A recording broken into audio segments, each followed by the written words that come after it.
आपने थर्मोस के बारे में तो सुना ही होगा। हम इसमें हॉट टी या फिर हॉट वाटर डालते हैं ताकि वो ठंडा ना हो। क्या आपको पता है कि इसका रियल नेम क्या होता है, इसमें कौन से मटेरियल का यूज होता है और ये कैसे काम करता है? चलिए इस वीडियो में इसकी स्टडी करते हैं।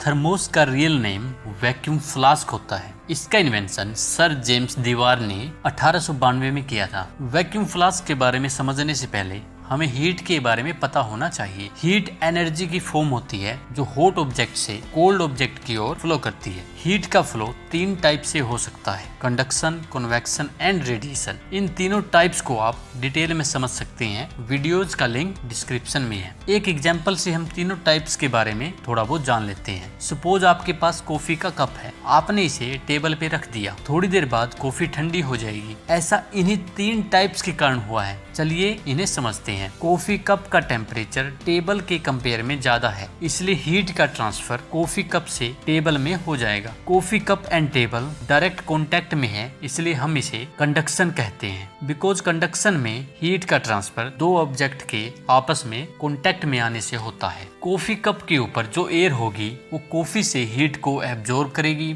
और राइज करेगी। इसकी जगह पे कोल्ड एयर आ जाएगी और फिर से ये कोल्ड एयर हीट को एब्जॉर्ब करेगी और राइज करेगी। ये सर्कुलेशन चलता रहता है और कॉफी ठंडी हो जाती है। इस प्रोसेस में एयर पार्टिकल्स का एक्चुअल मोशन हुआ है, इसलिए हम इसे कन्वेक्शन कहते हैं। हॉट कॉफी कप से इलेक्ट्रोमैग्नेटिक वेव की फॉर्म में हीट सराउंडिंग में चली जाएगी। इसे हम रेडिएशन प्रोसेस कहते हैं। ये electromagnetic wave basically infrared wave होती है। चलिए अब वैक्यूम फ्लास्क की कंस्ट्रक्शन के बारे में स्टडी करते हैं। इसमें एक आउटर केस होता है जो प्लास्टिक या फिर स्टेनलेस स्टील से बना होता है। इसमें ग्लास या फिर स्टेनलेस स्टील की 2 लेयर होती है और इन दोनों लेयर्स पर सिल्वर की कोटिंग की जाती है जो कि एक रिफ्लेक्टिंग सरफेस का काम करती है। इन दोनों लेयर्स के बीच में वैक्यूम क्रिएट किया जाता है। वैक्यूम फ्लास्क के टॉप पर एयर टाइट स्टॉपर होता है। चलिए इसकी वर्किंग को देखते हैं। वैक्यूम फ्लास्क में जो वैक्यूम क्रिएट किया जाता है वो कंडक्शन को प्रिवेंट करता है। बिकॉज कंडक्शन के लिए 2 ऑब्जेक्ट का आपस में कांटेक्ट में होना जरूरी है, इसलिए 2 लेयर के बीच वैक्यूम होने के कारण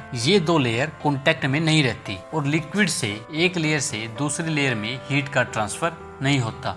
वैक्यूम फ्लास्क का स्टॉपर कन्वेक्शन प्रोसेस को प्रिवेंट करता है। बिकॉज स्टॉपर के कारण बाहर की एयर अंदर नहीं आ पाती और अंदर की एयर बाहर नहीं जा पाती। अगर एयर अंदर आ जाए तो वो हीट को एब्जॉर्ब कर लेगी और बाहर चली जाएगी और लिक्विड ठंडा हो जाएगा। इसलिए हम कह सकते हैं कि स्टॉपर कन्वेक्शन प्रोसेस को रोकता है। हमें पता है कि हॉट ऑब्जेक्ट इलेक्ट्रोमैग्नेटिक वेव यानी इंफ्रारेड वेव प्रोड्यूस करता है। वैक्यूम फ्लास्क में जो लिक्विड होगा वो इंफ्रारेड वेव प्रोड्यूस करेगा और ये वेव बाहर जाने की ट्राई करेगी। बट इनर लेयर पे जो रिफ्लेक्टिंग सरफेस होगा वो इन वेव को वापस रिफ्लेक्ट कर देता है और रेडिएशन के द्वारा हीट का ट्रांसफर रुक जाता है। इस तरह से हीट का ट्रांसफर नहीं हो पाता और आपका हॉट ड्रिंक हॉट रहता है। वैक्यूम फ्लास्क कोल्ड ड्रिंक को भी ठंडा रखने का काम करता है। अगर हीट वैक्यूम फ्लास्क से एस्केप नहीं कर सकती तो सिंपल सी बात है कि हीट फ्लास्क के अंदर विंटर नहीं कर सकती। इस तरह से आपका कोल्ड ड्रिंक भी कोल्ड रहता है। वैसे थोड़ी बहुत हीट स्टॉपर के थ्रू अंदर या बाहर चली जाती है, इसलिए वैक्यूम फ्लास्क के अंदर रखा हुआ लिक्विड हमेशा के लिए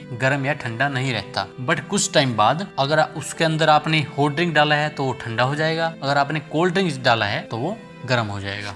अगर आपको इस वीडियो से कुछ सीखने को मिला है तो प्लीज कमेंट करके जरूर बताएं। वीडियो को लाइक एंड शेयर करें, चैनल को सब्सक्राइब करें और बेल आइकन को भी दबा लीजिए ताकि आप कोई भी वीडियो मिस ना करें। And finally thanks for watching.